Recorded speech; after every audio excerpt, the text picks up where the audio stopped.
हमारा टॉपिक है 2 compartment open model for IB bolus. तो इस टॉपिक में क्या है कि हम सबसे पहले मान लेते हैं कि हमारी जो बॉडी है वो किसी 2 कंपार्टमेंट में डिवाइडेड है। पहला कंपार्टमेंट सेंट्रल कंपार्टमेंट, दूसरा कंपार्टमेंट पेरिफेरल कंपार्टमेंट। फर्स्टली देखते हैं कि कोई भी ड्रग्स जो होती है वो पहले कंपार्टमेंट में जाती है कांस्टेंट रेट से। ये वाला हमारा फर्स्ट कंपार्टमेंट है और ये वाला हमारा दूसरा कंपार्टमेंट है। इसके बाद क्या होता है, उसके बाद सेंट्रल कंपार्टमेंट में जो ड्रग है वो डिस्ट्रीब्यूट होना शुरू होगी और दूसरे कंपार्टमेंट में जाएगी, यहाँ पे जाएगी पेरिफेरल कंपार्टमेंट में, वो भी कांस्टेंट रेट से, मतलब पहले कंपार्टमेंट से दूसरे कंपार्टमेंट में जाएगी। इसलिए यहाँ पे लिखा है कि 1 2 यानी 1 कंपार्टमेंट से दूसरे कंपार्टमेंट में जाती है ड्रग। जब दूसरे कंपार्टमेंट में ड्रग जाती है, ठीक, जाने के बाद ड्रग पुनः इसी कंपार्टमेंट में आती है, मतलब कि दूसरे से पहले में, यानी टू कंपार्टमेंट से 1 में। इसलिए यहाँ पे लिखा है कि मतलब कांस्टेंट रेट से दूसरे कंपार्टमेंट से पहले में आएगी, ठीक। अब आने के बाद जो ड्रग होगी वो क्या होगी, वो एलिमिनेट होगी, एलिमिनेशन उसका होना शुरू हो जाएगा। अब एलिमिनेशन होगा तो ड्रग का एलिमिनेशन होने में क्या होगा, एक्सक्रेशन हो जाएगा और उसका मेटाबॉलिज्म हो जाएगा। नेक्स्ट पॉइंट में हम देखते हैं कि जो 2 कंपार्टमेंट हैं, ठीक है, उसमें 2 प्रोसेस एक्वस होते हैं, यानी बाई एक्सपोनेंशियल प्रोसेस जो होंगे वो एक्वस होंगे। पहला होगा डिस्ट्रीब्यूशन फेज और दूसरा होगा एलिमिनेशन फेज। अब हम इसमें पहला पॉइंट देखते हैं, डिस्ट्रीब्यूशन।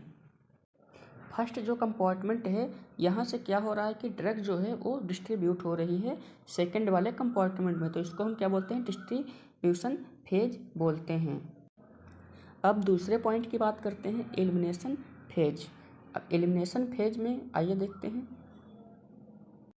दूसरे फेज में जो ड्रग है सेंट्रल कंपार्टमेंट में वो एलिमिनेट हो रही है, यानी एक्सक्रेशन हो रहा है उसका और मेटाबॉलिज्म हो रहा है। अब हम इसको एक ग्राफ की हेल्प से देखते हैं।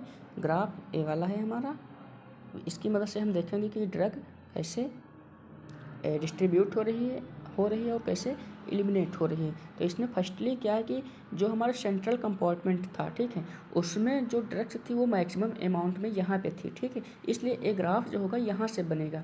लेकिन जब ड्रग का डिस्ट्रीब्यूशन होना चालू हो जाएगा तो ड्रग क्या होगा कि कुछ टाइम तक तो बहुत ही रैपिडली जो होगी वो ड्रग डिस्ट्रीब्यूट होगी। इसके बाद क्या होगा कि ड्रग जो होगी ऐसे डिस्ट्रीब्यूट होने लगेगी, यानी कि स्लो डिक्लाइन होने लगेगी।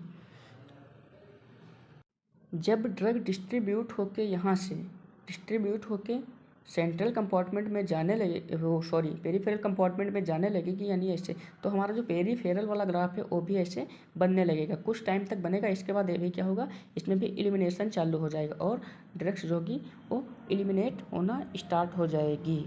अब जो रैपिड ड्रग का डिक्लाइन होना था उसको हम बोलते हैं अल्फ़ा फेज, और जो स्लो वाला था इसको हम बोलते हैं बीटा फेज। इस प्रकार का हमारा ग्राफ बनेगा। यहाँ पे नीचे टाइम दिया है और यहाँ साइड में प्लाज्मा ड्रग कंसंट्रेशन दिया हुआ है। इससे ये होता है कि ड्रग कितने अमाउंट में प्रेजेंट है और यहाँ कितनी टाइम में ड्रग एलिमिनेट हो रही है। ग्राफ तो हमने देख लिया, लेकिन अब हम देखते हैं कि सेंट्रल कंपार्टमेंट और पेरिफेरल कंपार्टमेंट जो है इसमें जो ड्रग का कंसंट्रेशन है वो चेंज होता रहता है। तो सबसे पहले हम देखेंगे कि जो हमारा सेंट्रल कंपार्टमेंट है उसमें जो ड्रग है उसका कंसंट्रेशन कितना है, सारे ड्रग का कंसंट्रेशन कैसे चेंज होता है। नेक्स्ट पॉइंट हम देखते हैं, if we introduced IV injection so change in amount of drug in central compartment, यानी कि अगर हम कोई आईवी इंजेक्शन को देते हैं तो जो ड्रग का अमाउंट है सेंट्रल कंपार्टमेंट में वो चेंज होता है। इसके लिए एक फार्मूला होता है, dc/dt बराबर drug in minus drug out. इस फार्मूले के इस फार्मूले से हम देखते हैं ड्रग कैसे चेंज होती है। सबसे पहले यहाँ पे लिखा है DCC, मतलब DCC का मतलब होता है ड्रग का कंसंट्रेशन सेंट्रल कंपार्टमेंट में कितना है और कितने टाइम में वो ड्रग का अमाउंट चेंज होती है।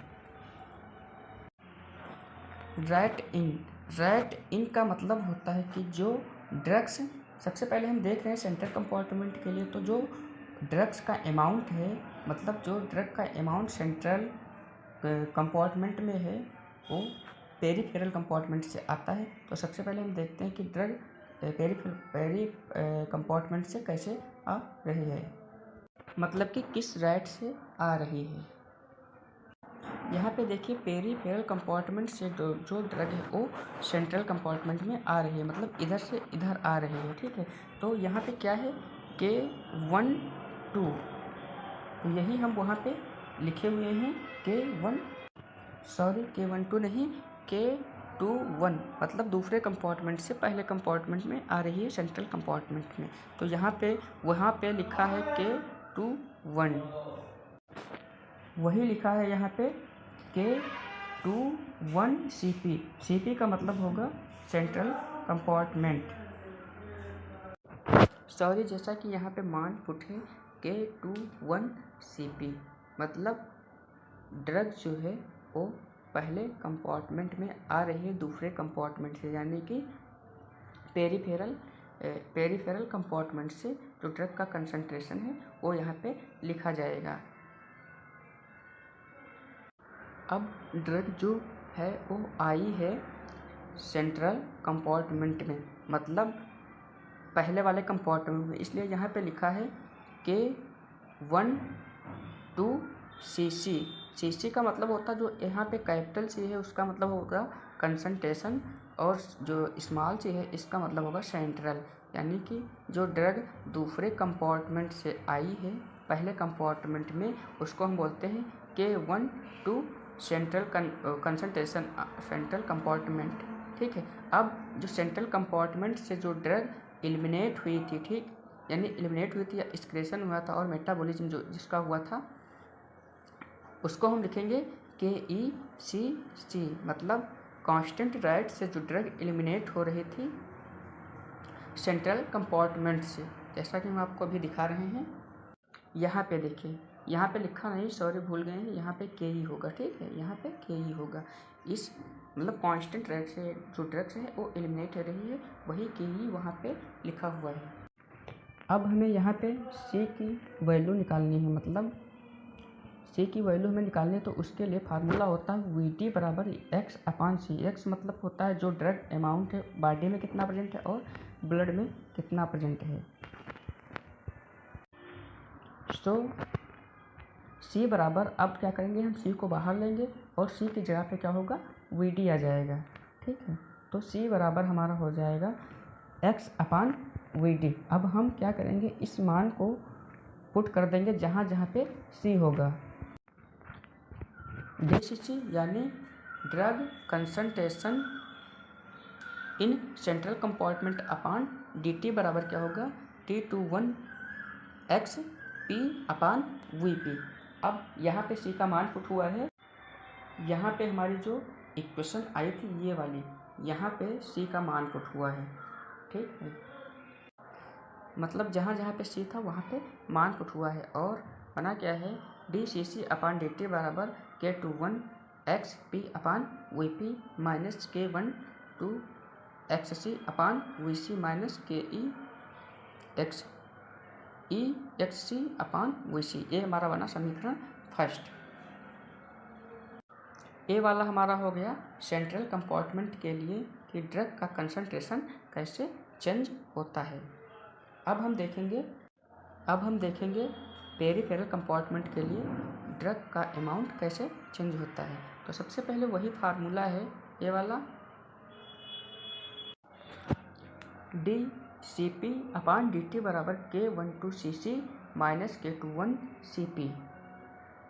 अभी हम आपको बता रहे हैं ये कहाँ से आया। सबसे पहले हमारा फार्मूला तो यही था, ड्रग का कंसंट्रेशन कैसे चेंज होता है उसको जानने के लिए DC/DT बराबर राइट इन माइनस राइट आउटपुट। अब हम इसमें देखते हैं कि ड्रग कहाँ से आ रही है पेरिफेरल कंपार्टमेंट में। तो ड्रग जो है वो सेंट्रल कंपार्टमेंट से आ रही है पेरिफेरल कंपार्टमेंट में। तो वही लिखा है यहाँ पे कांस्टेंट रेट से आ रही है, तो K12 यही तो है। ड्रग इन किस में हो रही है? पेरिफेरल में। तो रेट इन बराबर क्या होगा? K12। और ड्रग जो है वो आउट कहाँ से हो रही है? ड्रग जो थी वो पहले कंपार्टमेंट से क्या थी, वो दूसरे कंपार्टमेंट में जा रही थी।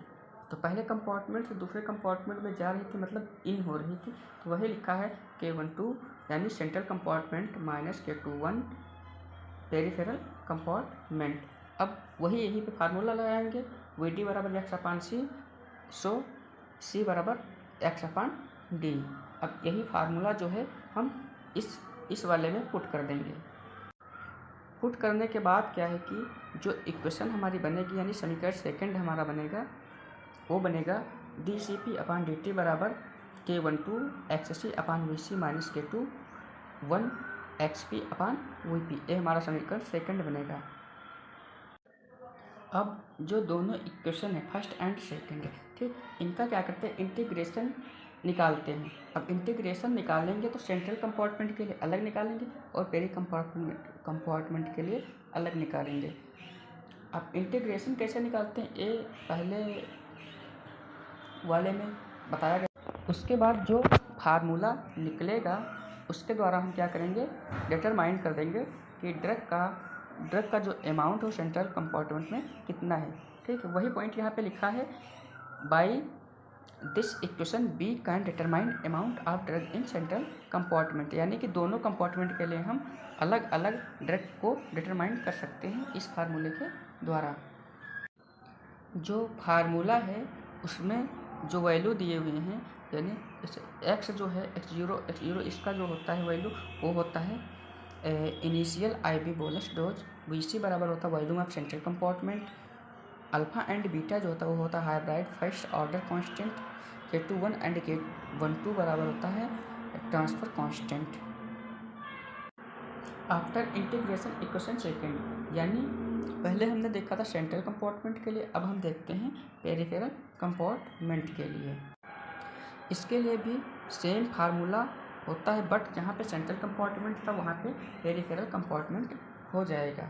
और इस इक्वेशन के द्वारा क्या होगा कि हम जो ड्रग्स का अमाउंट है उसको हम डिटरमाइन कर सकते हैं। वही लिखा है यहाँ पे कि by this equation we can determine amount of drug in peripheral compartment.